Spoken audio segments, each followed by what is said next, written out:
Hi wheelers, இன்னைக்கு நம்ம discuss பண்ணக்கூடிய டாபிக் என்ன அப்படின்னு கேட்டிங்கன்னா 7 சீட்டர் தான். 20 லட்ச ரூபாய்க்குள்ள எந்த 7 சீட்டர் கார் வாங்கலாம் அப்படிங்கிறது ஒரு மிகப்பெரிய குழப்பமா இருந்துட்டு இருக்கு அப்படின்னு சொல்லலாம். ஏன்னா நீங்க ஒரு 7-8 லட்ச ரூபாய் பட்ஜெட்ல இருந்து 30-35 லட்ச ரூபா பட்ஜெட் வரைக்கும் பார்த்தீங்க அப்படின்னா 7 சீட்டர் அப்படிங்கிறது இருக்கு. அதுவும் அதிகமான ஆப்ஷன்ஸ் இருக்கக்கூடிய ஒரு செக்மெண்ட்னு கூட சொல்லலாம் இந்த 7 சீட்டர் செக்மெண்ட்டை பொறுத்த வரைக்கும். நம்ம ஃபேமிலிக்கு எந்த 7 சீட்டர் செட் ஆகும், எந்த ப்ரைஸ் ரேஞ்சில் எந்த 7 சீட்டர் பெஸ்ட்டாக இருக்கு, எது வேல்யூ ஃபார் மணியாக இருக்கும், எது ரீசேல் வேல்யூ இருக்கும் அப்படிங்கிற எல்லாத்தையுமே இந்த ஆட்டோ டாக்ஸ் எபிசோடில் நம்ம டிஸ்கஸ் பண்ண போகிறோம். வாங்க வீடியோக்குள்ளார போகலாம்.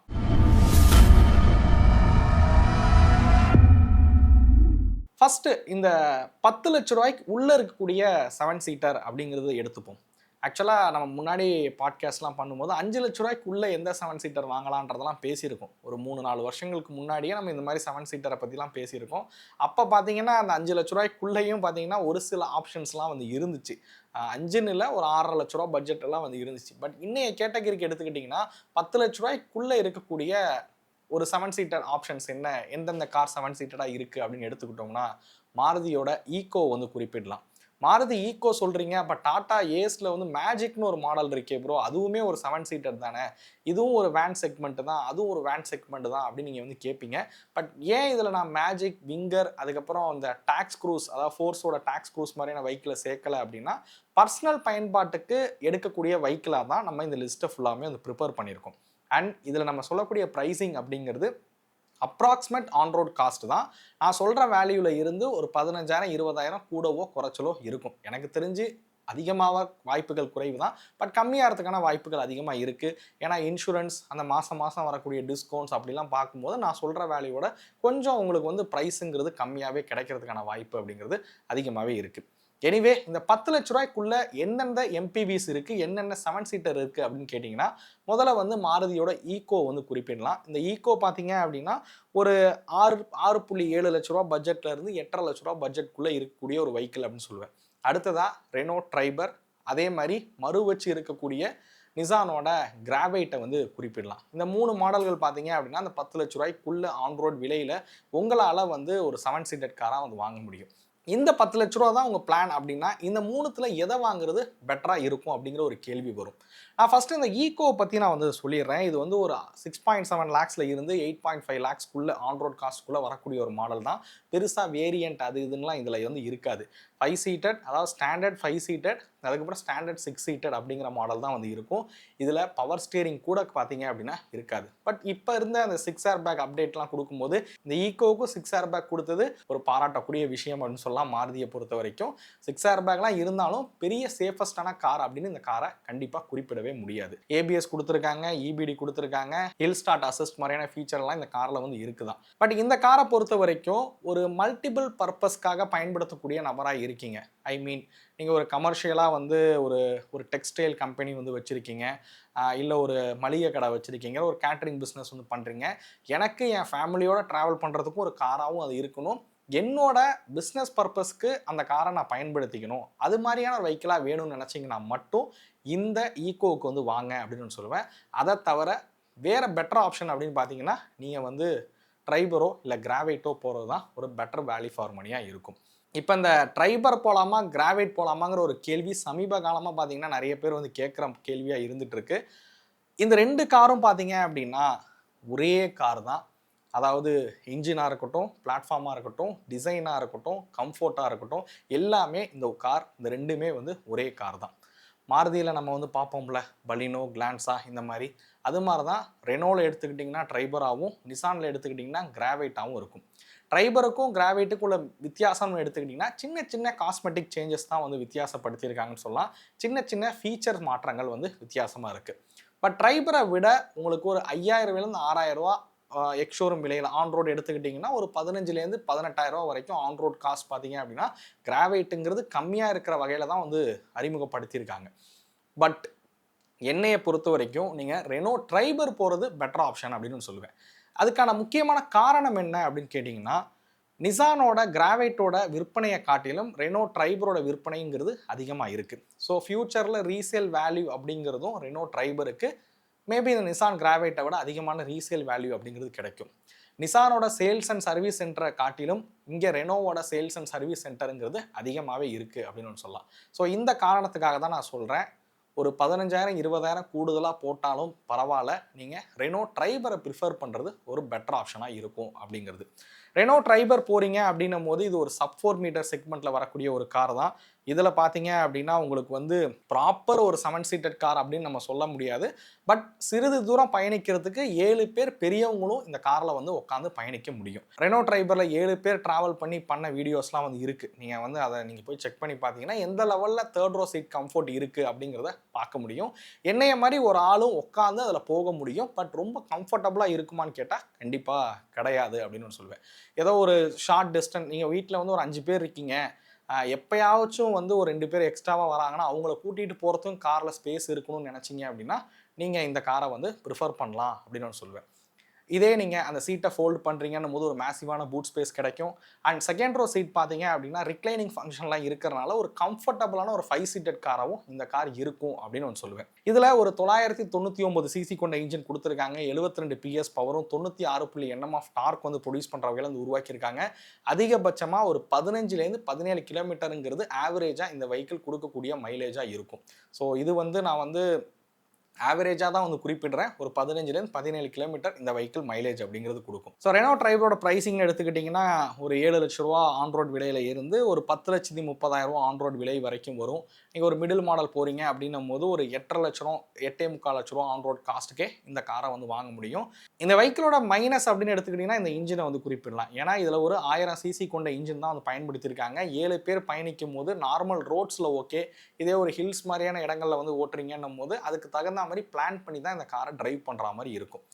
ட்ரைபர் பற்றி நிறைய பேசியாச்சு, அதனால் ரொம்ப விரிவாக இதில் பேசணுன்ற அவசியம் இல்லை அப்படின்னு நான் வந்து நினைக்கிறேன். எனிவே இந்த அண்டர் 10 lakhs பட்ஜெட்டில் ட்ரைபருங்கிறது ஒரு பெட்டர் ஆப்ஷனாக இருக்கும், ஒரு பெட்டர் வேல்யூ ஃபார் மணியாக இருக்கும். நம்ம அடுத்து ஒரு 10லேருந்து 15 லட்ச ரூபா பட்ஜெட்டில் எந்த 7 சீட்டர் போகலாம் அப்படிங்கிறத பார்ப்போம். இந்த 10லேருந்து 15 லட்ச ரூபா பட்ஜெட்குள்ளே வரீங்க அப்படின்னும் போது மொத்தமாக 4 ஆப்ஷன் பார்த்தீங்க அப்படின்னா இருக்குது. ஆக்சுவலாக இது 2 ஆப்ஷன் தான் நான் வந்து சொல்லணும். பட் ஆனால் 4 மாடல் கார்ஸ் இருக்கனால ஒரு 4 ஆப்ஷன் இருக்குது அப்படின்னு வந்து குறிப்பிடுறேன். அது என்னென்ன காரணம் எடுத்துக்கிட்டீங்க அப்படின்னா எர்டிகா, அதோட சித்தப்பா மவனாக இருக்கக்கூடிய ரூமியான், தங்கச்சி மவனாக இருக்கக்கூடிய XL6 அப்படின்னு வந்து குறிப்பிடலாம். ஸோ எர்டிகாவும் சரி ரூமியான் சரி, அதாவது எர்டிகா ரூமியான்னு எடுத்துக்கிட்டிங்கன்னா, அதாவது டொயோட்டாவோட ரூமியான்னு எடுத்துக்கிட்டிங்கன்னா வெறும் அந்த கிரில்லு அந்த லோகோ மட்டும்தான் சேஞ்ச் பண்ணியிருப்பாங்க. இதை தவிர எர்டிகாவுக்கும் ரூமியானுக்கும் எந்த வித்தியாசமும் இல்லை.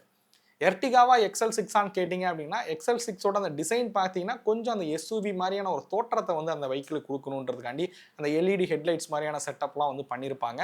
பட் எர்டிகா ரூமியான் போகிறீங்க அப்படின்னும் போது ஒரு 7 சீட்டர் வெஹிக்கிளாக வாங்கலாம். அண்ட் XL6 போகிறீங்க அப்படின்னும் போது அது ஒரு 6 சீட்டட் வெஹிக்கிளாக தான் உங்களால் வாங்க முடியும். 2nd row சீட் பார்த்தீங்கன்னா கேப்டன் சீட் வசதியோட அந்த வெஹிக்கிளை வந்து உருவாக்கியிருப்பாங்க. இந்த கிளாவிஸ்குள்ளே போகிறதுக்கு முன்னாடி இந்த 3 வெஹிக்கிள் எது போகலான்றதை நான் வந்து சொல்லிடுறேன். அடுத்து இந்த கேரன்ஸை வந்து தனியாக வந்து பேசலாம் அப்படின்னு வந்து நினைக்கிறேன். ஃபர்ஸ்ட் ஆஃப் ஆல் நம்ம இப்போ இந்த ப்ரைஸிங் விஷயத்துக்கு வந்துடலாம். நீங்கள் எர்டிகா போகிறீங்கன்னும் போது அதோட ஆன்ரோட் காஸ்ட் 11 லட்ச ரூபாயில இருந்து 16 லட்ச ரூபாக்குள்ளே தான் உங்களுக்கு வந்து ஆன்ரோட் காஸ்ட்டுங்கிறது வரும். இதே நீங்கள் ரூமியான் போகிறீங்கன்னும் போது 12.5 லட்ச ரூபாயில இருந்து 17 லட்ச ரூபா வரைக்கும் ஆன்ரோட் காஸ்ட்டுங்கிறது வரும். அதே பாருங்களேன், நான் சொல்லும் போதே புரிஞ்சிக்க முடியும். எர்டிகாவுக்கும் ரூமியானுக்கும் பெரிய வித்தியாசம் இல்லை. ஆனால் மிகப்பெரிய வித்தியாசம் எங்கே இருக்குன்னு கேட்டிங்கன்னா இந்த ப்ரைஸில் தான் இருக்குது அப்படின்னு சொல்லுவேன். எந்த வேரியன்ட் போனாலும் உங்களுக்கு 1 லட்ச ரூபாயில இருந்து 1.25 லட்ச ரூபாங்கிறது விலை அதிகமாக தான் இருக்கும். அது நீங்கள் டொயோட்டாவோட பிராண்ட் வேல்யூக்காக அந்த அமௌண்ட்டை கொடுக்குற மாதிரி இருக்கும் அப்படின்னு நான் சொல்லுவேன். அடுத்ததாக XL6 விஷயத்துக்கு வருவோம். அது ஒரு 13 லட்ச ரூபா ஆன்ரோட் விலையிலேருந்து 17 லட்ச ரூபா ஆன்ரோட் விலை அப்படிங்கிறது வரும். நான் சொன்ன ஆன்ரோட் காஸ்ட்லேருந்து கொஞ்சம் கம்மியாக தான் வரும், நான் கொஞ்சம் அதிகமாக தான் சொல்கிறேன். ஸோ இந்த ப்ரைஸ் ரேஞ்சில் பார்த்தீங்க அப்படின்னா உங்களால் வாங்க முடியும். நான் சொல்கிறது இந்த 3 மாடல் எடுத்துக்கிட்டிங்க அப்படின்னாலும் அந்த மிடில் மாடலுங்கிறது அதிகமாக சேல் ஆகக்கூடிய மாடலாக இருக்குது. அதாவது ரூமியானில் G வேரியண்ட்டாக இருக்கட்டும், எர்டிகாவில் VXI வேரியண்ட்டாக இருக்கட்டும், XL6 எடுத்துக்கிட்டிங்க அப்படின்னா ஜீட்டா ஆர் டெல்டா மாடல் தான் அதிகமாக சேல் ஆகுது. இது வந்து அந்த 15 லட்ச ரூபா ஆன்ரோட் விலைக்குள்ளே தான் வரும் அப்படின்னு நான் சொல்லுவேன். இப்போ இந்த மாடலோட ஃபீச்சர்ஸ்னு எடுத்துக்கிட்டிங்கன்னா இதில் 1.5 litre naturally aspirated petrol engine வந்து கொடுத்துருப்பாங்க. 4 சிலிண்டர் இன்ஜினாக வந்து வடிவமைச்சிருப்பாங்க. இந்த வெஹிக்கிளில் மைல்டு ஹைப்ரிட் டெக்னாலஜி அப்படிங்கிறது பயன்படுத்தியிருப்பாங்க. அதாவது மாருதியை பொறுத்த வரைக்கும் மைல்டு ஹைப்ரிட் டெக்னாலஜி அப்படின்னு ஒன்று சொல்லுவாங்க. டொயோட்டாவை பொறுத்த வரைக்கும் நியோ டிரைவ் அப்படின்னு வந்து சொல்லுவாங்க. பட் டெக்னாலஜி என்னவோ ஒரு மைல்டு ஹைப்ரிட் டெக்னாலஜி தான் இந்த 3 வெஹிக்கிளையும் இருக்கக்கூடியது. இந்த டெக்னாலஜி பயன்படுத்தியிருக்க காரணத்தினாலேயே இது ஒரு 1500 சிசியாக இருந்தாலும், ஒரு பெரிய எம்பிவியாக இருந்தாலும், இதோட மைலேஜ் அப்படின்னு எடுத்துக்கிட்டிங்கன்னா ஒரு 14லேருந்து 17 கிலோமீட்டர் வரைக்கும் தாராளமாக மைலேஜ் கொடுக்கக்கூடிய ஒரு காராக இந்த கார் வந்து இருக்குது அப்படின்னு ஒன்று சொல்லலாம். ஒரு 7 பேர் பயணிக்கிறீங்க, நல்ல மைலேஜ் வேணும்னு நினச்சிங்க அப்படின்னாலும் இந்த 3 காரில் ஏதோ ஒரு காரை நீங்கள் வந்து போகலாம் அப்படின்னு ஒன்று சொல்லுவேன். இதில் இருக்கக்கூடிய ஃபீச்சர்ஸ் எல்லாமே வந்து சேம் தான். ஸோ 6 ஏர் பேக் பார்த்தீங்கன்னா அப்டேட் வந்து கொடுத்தாங்க. ஏபிஎஸ், இபிடி மாதிரியான பேசிக்கான சேஃப்டி ஃபீச்சர்ஸ் எல்லாம் இந்த காரில் வந்து கொடுத்துருக்காங்க அப்படின்னு ஒன்று சொல்லுவேன். 7 பேர் பயணிக்கிறீங்க அப்படின்னும் போதுமே இந்த காரை பொறுத்த வரைக்கும் பார்த்தீங்கன்னா கம்ஃபோர்ட் எல்லாமே கிட்டத்தட்ட ஒரே மாதிரி தான் இருக்கும். 3rd ரோவில் பார்த்தீங்க அப்படின்னா நம்மள மாதிரி அடல்ட்டே வந்து அந்த 3rd ரோவில் வந்து கம்ஃபர்டபுளாக வந்து உட்கார முடியும். 2 பேர் வந்து உட்கார அளவில் வந்து கொடுத்துருப்பாங்க அப்படின்னு சொல்லுவேன். ஹெட்ரூம் கொஞ்சம் கம்மி, அதுமாதிரி தை சப்போர்ட் கொஞ்சம் கம்மியாக தான் இருக்கும். பட் 7 பேர் இந்த காரில் தாராளமாக வந்து பயணிக்கவும் முடியும். அண்ட் இந்த 3 கார்லையுமே சிஎன்ஜி ஆப்ஷனுமே வந்து இருக்குது. ஸோ சிஎன்ஜியில் வேணும்னாலும் இந்த காரை நீங்கள் சிஎன்ஜியில் ஸ்டாக்லேயே வந்து எடுத்துக்க முடியும். ட்ரைபரில் ஆக்சுவலாக பார்த்தீங்கன்னா சிஎன்ஜி ஃபேக்ட்ரி ஃபிட்டடாக வராது, வெளியில் தான் வந்து போடுற மாதிரி இருக்கும். பட் இந்த காரை பொறுத்த வரைக்கும் சிஎன்ஜிலே பார்த்தீங்கன்னா உங்களால் வாங்க முடியும். அண்ட் ஈகோக்கு ஒரு விஷயம் சொல்லலை, சிஎன்ஜி எடுத்திங்கன்னா அது 5 சீட்டராக தான் உங்களால் வாங்க முடியும், 7 சீட்டராக வந்து வாங்க முடியாது. ஸோ அப்படி பார்க்கும்போது ஒரு எம்பிவியில் ஒரு சிஎன்ஜி ஆப்ஷனோட வாங்கணும்னு நினச்சிங்கன்னா எர்டிகா இந்த 3 மாடல் போகிறது தான் ஒரு பெட்டர் அப்படின்னு ஒன்று சொல்லுவேன். இந்த 3 மாடலில் எது ஒன்றை நான் செலக்ட் பண்ணுறது அப்படின்னு நீங்கள் கேட்பீங்க. அப்படி என்னைய கேட்டிங்க அப்படின்னா எர்டிகா போகிறது ஒரு பெட்டர் ஆப்ஷன் அப்படின்னு ஒன்று சொல்லுவேன். ஏன்னா எர்டிகாவுக்கும் XL6க்கும் வெளி தோற்றத்தில் தான் வித்தியாசங்கள் இருக்கோ தவிர இன்டீரியர் பொறுத்த வரைக்கும் space and comfort and performance mileage எல்லாம் ஒரே மாதிரி தான் இருக்க போகுது. அதனால் அந்த அமௌண்ட், அதாவது ஒரு 1.5-1.25 லட்ச ரூபா XL6க்கு நான் ஏன் கூட கொடுக்கணும் அப்படிங்கிற ஒரு விஷயம் இருக்குது. இதே எர்டிகாவா ரூமியானான்னு என்னைய கேட்டிங்க அப்படின்னா அந்த பிராண்ட் வேல்யூக்காகவும் டொயோட்டாவோட ட்ரஸ்ட்டுக்காகவும் அண்ட் டொயோட்டாவோட சர்வீஸ்க்காகவும் நான் எக்ஸ்ட்ரா கொடுப்பேனான்னு கேட்டால் மேபி அந்த 1.5 லட்ச ரூபா பார்த்தீங்க அப்படின்னா அந்த டொயோட்டாக்காக நீங்கள் கொடுத்து வேணால் நீங்கள் ரூமியான்னு வந்து போகலாம். அதை தவிர நீங்கள் மாருதியோட எர்டிகா எடுக்கிறது தான் ஒரு பெட்டரான ஆப்ஷனாக இருக்கும். ப்ரைஸிங்கும் பார்த்தீங்கன்னா கரெக்டான ப்ரைஸிங்கில் வந்து பண்ணியிருப்பாங்க. நீங்கள் எந்த வேரியன்ட் போனாலும் பார்த்தீங்கன்னா ரூமியான ஒப்பிடும்போது எர்டிகா வந்து 1 லட்ச ரூபா ஆன்ரோடு விலையில் கம்மியாக வந்து இருக்கும். அதனால் இந்த செக்மெண்ட் இந்த ஒரு 10லேருந்து 15 லட்ச ரூபா பட்ஜெட்டில் பார்க்குறீங்கன்னா எர்டிகாவை ப்ரிஃபர் பண்ணுறது பெட்டர் ஆப்ஷனாக இருக்கும். நான் இந்த 10 to 15 லட்ச ரூபா பட்ஜெட்டில் கிளாவிஸை நான் வந்து குறிப்பிட மாட்டேன் அப்படின்னு ஒன்று சொல்லுவேன். அதுக்கான முக்கியமான காரணம் என்னன்னு கேட்டிங்கன்னா இந்த ப்ரைஸ் ரேஞ்சில் நீங்கள் உள்ளே போகிறீங்கன்னும் போது உங்களால் வந்து டீசல் ஆப்ஷனில் ஏதோ பேஸ் அந்த மாதிரி தான் வந்து எடுக்க முடியும். என்னையை பொறுத்த வரைக்கும் பெட்ரோல் கிளாவிஸ் பார்த்தீங்க அப்படின்னா ஒரு மைலேஜ் வந்து கம்மியாக இருக்கும், பட் கம்ஃபோர்ட்டுங்கிறது பெட்டராக இருக்கும். எனக்கு வந்து மைலேஜ் முக்கியம் இல்லை சார், நான் வந்து ரொம்ப எக்கேஷ்னலாக தான் என்னோடய காரை வந்து எடுப்பேன், நான் ஃபாரினில் ஒரு என்ஆர்ஐயாக இருக்கேன், நான் ஊருக்கு வந்தால் என் ஃபேமிலியோட ட்ரிப் போகிறதுக்கு தான் எனக்கு வந்து காருங்கிறது தேவைப்படும், எனக்கு ஒரு மாதத்துக்கே பார்த்தீங்க அப்படின்னா என் வீட்டில் எங்கள் அம்மா அப்பா எல்லாரையும் கூட்டிகிட்டு போகிறதுக்கு வந்து மாதத்துக்கு ஒரு ட்ரிப் 2 ட்ரிப் தான் வந்து போவோம், ஸோ அதனால் வந்து கிலோமீட்டர்ஸ் நான் வந்து ரொம்ப கம்மியாக தான் ஓட்டுவேன், எனக்கு மைலேஜ் பெரிய விஷயம் கிடையாது அப்படின்னு நினச்சா மட்டும் நீங்கள் கிளாவிஸில் வந்து பெட்ரோல் இன்ஜின் வந்து ப்ரிஃபர் பண்ணுங்கள். அப்படி இல்லை உங்களுக்கு நல்ல மைலேஜும் இருக்கணும், ஃப்யூச்சரில் ரீசேல் வேல்யூவும் பெட்டராக இருக்கணும்னு நினச்சிங்கன்னா நீங்கள் வந்து எர்டிகா போகிறது பெட்டர் ஆப்ஷன் அப்படின்னு சொல்லுவேன். இந்த 10 to 15 லட்ச ரூபா ப்ரைஸ் ரேஞ்சில் எர்டிகாங்கிறது ஒரு சூப்பரான ஆப்ஷனாக இருக்கும். இப்போ அப்படியே நம்ம 15 லட்சத்துலேருந்து 20 லட்ச ரூபா ப்ரைஸ் ரேஞ்சுக்கு வருவோம். பட் இந்த ப்ரைஸ் ரேஞ்சிலையும் கிளாவிஸ் பார்த்தீங்க அப்படின்னா இருக்குதான். எதனால் அப்படின்னு கேட்டிங்கன்னா இதோட டீசல் இன்ஜின் பார்த்தீங்க அப்படின்னா அந்த 16 லட்ச ரூபாயிலிருந்து 24 லட்ச ரூபா வரைக்கும் ஆன்ரோட் காஸ்ட்டில் வந்து இருக்கும். அந்த காரணத்தினால இந்த 15 லட்சத்துலேருந்து 20 லட்ச ரூபா ப்ரைஸ் ரேஞ்சுக்குள்ளே வரீங்கன்னும் போது கிளாவிஸும் பார்த்தீங்க அப்படின்னா இருக்குது. அதுக்கு அடுத்ததாக என்னென்ன மாடல்ஸ் இருக்குதுன்னு கேட்டிங்கன்னா ஹுண்டாயோட அல்கசார் பார்த்தீங்கன்னா இந்த ப்ரைஸ் ரேஞ்சில் தான் வந்து வரும்.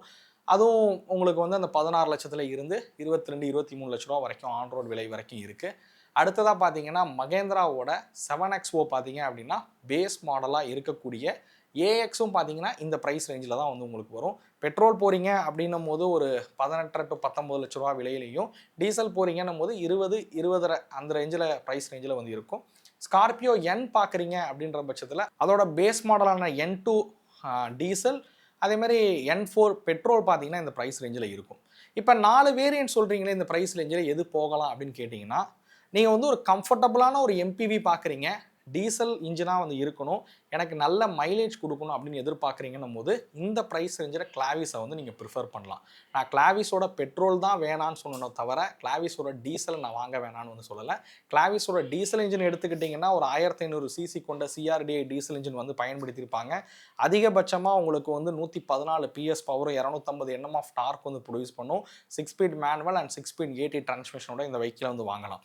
நீங்கள் இதில் HTE ஆப்ஷனலோ இல்லை HTE EXங்கிற மாடல் போகிறீங்க அப்படின்னும் போது அந்த 16-17 லட்ச ரூபா ப்ரைஸ் ரேஞ்சில் ஒரு பெட்டர் வேல்யூ ஃபார் மணியாக இருக்கும் அப்படின்னு சொல்லுவேன் கிளாவிஸோட டீசல் இன்ஜின் பொறுத்த வரைக்கும்.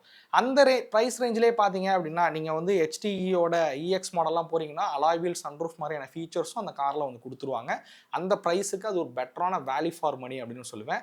நீங்கள் ஒரு 15லேருந்து 17-18 லட்ச ரூபா பட்ஜெட்டில் ஒரு 7 சீட்டர் பார்க்குறீங்க டீசல் இன்ஜினாக இருக்குன்னு நினச்சிங்கன்னா கிளாவிஸை தாராளமாக வந்து ப்ரிஃபர் பண்ணலாம். எனக்கு MPVலாம் வேணாம், எனக்கு கொஞ்சம் SUV மாதிரியான ஒரு தோற்றத்தில் வேணும், இந்த ப்ரைஸ் ரேஞ்சில் எதுப்பா இருக்குன்னு கேட்டிங்கன்னா நான் சொன்ன மாதிரி ஸ்கார்பியோ என் அண்ட் 7XO வந்து குறிப்பிடுவேன். இந்த 2 கார் போகிறதுல எது தைரியமாக போகலாம் அப்படின்னு கேட்டிங்கன்னா நான் 7XOவோட AX வேரியண்ட்டை கண்டிப்பாக வந்து சஜஸ்ட் பண்ணுவேன்னு சொல்லுவேன். அதுக்கான முக்கியமான காரணம் நீங்கள் இந்த ப்ரைஸ் ரேஞ்சில், அதாவது நான் பெட்ரோல் வந்து நான் மகேந்திராவில் வந்து ப்ரிஃபர் பண்ண மாட்டேன். நீங்கள் பெட்ரோல் போகிறத கொஞ்சம் அவாய்ட் பண்ணுறது நல்லது. ஏன்னா சிங்கிள் டிஜிட் அப்படிங்கிறது தான் அதோட பெட்ரோல் இன்ஜின்ஸோட மைலேஜ் அப்படிங்கிறது வந்து கொடுக்கும்.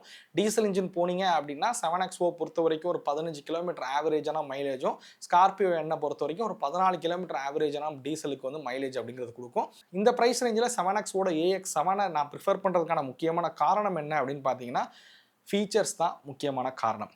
இதோட டீசல் இன்ஜின் பார்த்தீங்கன்னா 2.2 லிட்டர் ஹெமாக் இன்ஜின் வந்து கொடுத்துருக்காங்க. 185 PS பவரும் 420 Nm ஆஃப் டார்க் வந்து ப்ரொடியூஸ் பண்ணும். AX மாடலில் பார்த்தீங்க அப்படின்னா மேனுவல் டிரான்ஸ்மிஷன் தான் வரும், ஆட்டோமேட்டிக் கிடையாது. இதில் முக்கியமாக எக்ஸ்டீரியர் பொறுத்த வரைக்கும் உங்களுக்கு பெருசாக வந்து பேஸ் மாடல் காரை வாங்குற ஃபீல் அப்படிங்கிறது இந்த காரில் வந்து இருக்காது. ஏன்னா ஃப்ரண்ட்டில் பார்த்தீங்கன்னா அந்த LED ஹெட்லைட் செட்டப் வந்து கொடுத்துருப்பாங்க, LED டெய்லைட்ஸ் மாதிரியான விஷயங்கள் வந்து கொடுத்துட்றாங்க. Flush door handles, remote central lock மாதிரியான ஃபீச்சர்ஸும் இந்த காரில் உங்களுக்கு கிடச்சிரும். அதே மாதிரி இன்டீரியர் பொறுத்த வரைக்கும் ஒரு ப்ரீமியமான ஒரு டேஷ்போர்ட் அரேஞ்ச்மெண்ட் வந்து கொடுக்குறாங்க. அதே மாதிரி க்ரூஸ் கண்ட்ரோல் மாதிரியான ஃபீச்சர் இருக்குது. ட்ரிபிள் ஸ்க்ரீன் லேஅவுட், இப்போ நம்ம லேட்டஸ்ட்டாக நம்ம நிறைய காரில் பார்க்குறோம்ல அந்த ட்ரிபிள் ஸ்க்ரீன் லேஅவுட், அதுவுமே பார்த்தீங்க அப்படின்னா இதில் வந்து இருக்கிறனால இது வந்து ஒரு பேஸ் மாடல் கார் நம்ம வாங்குறோம் அப்படிங்கிற ஃபீல் கண்டிப்பாக இல்லாத இந்த ஒரு காரை நீங்கள் வந்து வாங்கலாம். இதோட ஆன்ரோட் காஸ்ட் வந்து 20-20.5 அந்த ரேஞ்சில் வந்து வரும். பட் இதில் முக்கியமான பிரச்சனை என்னன்னு கேட்டிங்கன்னா இந்த காரோட அவைலபிலிட்டியும் வெயிட்டிங் பீரியடுங்கிறது ரொம்ப அதிகமாக இருக்கும். அதை வந்து புரிஞ்சுக்கங்க. குறைஞ்சது 6 மாதம் வரைக்கும் நீங்கள் வெயிட் பண்ணி தான் இந்த 7XOவோட பேஸ் மாடலை நீங்கள் வாங்குற மாதிரி இருக்கும். கண்டிப்பாக பேஸ் மாடல் எடுத்தீங்க அப்படின்னா அது உண்மையிலே ஒரு வேல்யூ ஃபார் மணி அப்படின்னு ஒன்று சொல்லுவேன். ஏன்னா இந்த ப்ரைஸ் ரேஞ்சில் 7XO அப்படிங்கிறது ஒரு குட் ஆப்ஷன் அப்படின்னு ஒன்று சொல்லலாம், குறிப்பாக இந்த AX வேரியண்ட்டை பொறுத்த வரைக்கும். ஸோ ஒரு 20 லட்ச ரூபா ப்ரைஸ் ரேஞ்சில் பார்க்குறீங்க அப்படின்னும் போது நான் சொன்னேன் இந்த கார்களை ப்ரிஃபர் பண்ணுறது ஒரு பெட்டராக இருக்கும் அப்படின்னு சொல்லுவேன். நீங்கள் ஒரு அண்டர் 10 lakhஸில் பார்க்குறீங்கன்னும் போது உங்களுக்கு கண்டிப்பாக ட்ரைபரை வந்து ப்ரிஃபர் பண்ணுறது ஒரு பெட்டர் ஆப்ஷன் சொல்லுவேன். 15 லட்ச ரூபாக்குள்ளே பார்க்குறீங்க அப்படின்னும் போது எர்டிகாவை ப்ரிஃபர் பண்ணுறது ஒரு பெட்டரான ஆப்ஷன். இதுவே ஒரு 18 லட்ச ரூபாக்குள்ளே பார்க்குறீங்க அப்படின்னும் போது கிளாவிஸோட டீசல் இன்ஜினை ப்ரிஃபர் பண்ணுறது ஒரு சூப்பரான ஆப்ஷன். 20 லட்ச ரூபாக்குள்ளே பார்க்குறீங்க அப்படின்னா 7XOவோட AX மாடலை நீங்கள் ப்ரிஃபர் பண்ணலாம். ஸோ இதுதான் இந்த வெஹிக்கிளில் இருக்கக்கூடிய செலக்ட் பண்ண லிஸ்ட்டு. நான் 20 லட்ச ரூபாக்குள்ளே தான் வந்து எடுத்திருக்கேன். மேபி இதுக்கு மேலே நீங்கள் போகிறீங்கன்னும் போது ஒரு சில ஆப்ஷன்லாம் வந்து இருக்குதான். நீங்கள் ஸ்கார்பியோ எண்ணில் இருக்கக்கூடிய மித்த வேரியன்ட்ஸ் வந்து பார்க்கலாம். இல்லை இனோவா பார்த்தீங்க அப்படின்னா கிறிஸ்டா, எப்போவுமே வந்து ஒரு 7 சீட்டர்னால் எல்லாருக்கும் ஞாபகம் வரக்கூடியது, வாங்கணும்னு ஆசைப்படக்கூடியது எதுவாக இருக்கும் கேட்டிங்கன்னா இனோவா கிறிஸ்டாவாக தான் இருக்கும். ஸோ இனோவோட கிறிஸ்டா பார்த்தீங்க அப்படின்னா சமீபத்தில் அது விலையெல்லாம் வேறு கொஞ்சம் அதிகமாக ஏற்றிட்டாங்க. ஸோ நீங்கள் வாங்குறீங்கன்னும் போது ஒரு 30 லட்ச ரூபா 35 லட்ச ரூபா பட்ஜெட்டில் தான் நீங்கள் அதை வாங்குற மாதிரி இருக்கும். இல்லை இனோவோட ஹை கிராஸ் போகிறீங்க அப்படின்னும் போது அதுவுமே வந்து பட்ஜெட் அப்படிங்கிறது அதிகமாக தான் இருக்கும். ஸோ எனிவே அது இல்லாமல் இன்னும் ஒரு சில SUVஸோட 7 சீட்டர்ஸும் இந்த ப்ரைஸ் ரேஞ்சில் வரும். 7 சீட்டர் நீங்கள் அப்படி பார்க்க போனீங்க அப்படின்னா இன்னும் அடுத்து நிறைய ஆப்ஷன்ஸ்லாம் வந்து இருக்குது. மேபி அதிகமாக அந்த 20 லட்ச ரூபாக்குள்ளே நீங்கள் கேட்பீங்கன்றனால இதை நான் வந்து பண்ணியிருக்கேன். இல்லை பிரதர் எனக்கு 60 லட்ச ரூபா வரைக்கும் பட்ஜெட் இருக்குது, நான் எந்த 7 சீட்டர் போகலாம், எந்த SUV போகலாம் அப்படின்னு நீங்கள் கேட்டிங்கன்னா அதை கமெண்ட் செக்ஷனில் பதிவு பண்ணுங்கள். முடிஞ்சால் அடுத்த வீடியோவாக அதை நான் பண்ணுறதுக்கு ட்ரை பண்ணுறேன். எனிவே இந்த வீடியோ உங்களுக்கு பிடிச்சிருக்கும் அப்படிங்கிற நம்புறேன். இந்த வீடியோ பற்றின கருத்துக்களை மறக்காமல் கமெண்ட் பண்ணுங்கள். அடுத்த வீடியோவில் சந்திக்கும் வரை தமிழ் வீல்ஸ் மணிகண்டன். நன்றி, வணக்கம்.